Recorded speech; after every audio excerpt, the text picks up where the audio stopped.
بسم اللہ الرحمن الرحیم۔ السلام علیکم ورحمۃ اللہ وبرکاتہ۔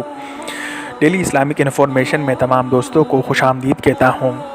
دوستو، صحیح بخاری کی حدیث ہے، volume 9، book number 93، book of توحید، حدیث نمبر 499۔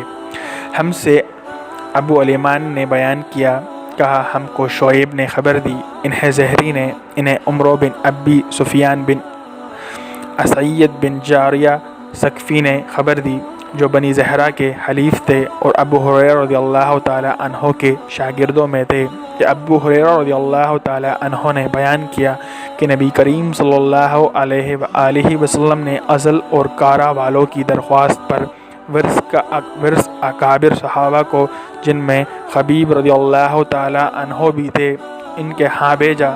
ابن شہاب نے بیان کیا کہ مجھے عبید اللہ بن ایاز نے خبر دی کہ حارث کی صاحبزادی زینب نے انہیں بتایا کہ جب لوگ خبیب رضی اللہ تعالی عنہ کو قتل کرنے کے لیے آمادہ ہوئے اور قید میں تھے، تو اسی زمانے میں انہوں نے ان سے صفائی کرنے کے لیے استرا لیا تھا۔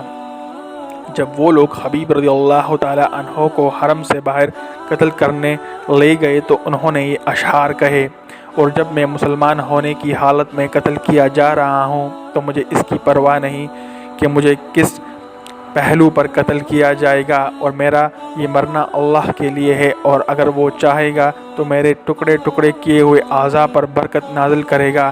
پھر ابن الحارث نے انہیں قتل کر دیا، اور نبی کریم صلی اللہ علیہ وآلہ وسلم نے اپنے صحابہ کو اس حادثہ کی اطلاع اسی دن دی جس دن یہ حضرات شہید کیے گئے تھے۔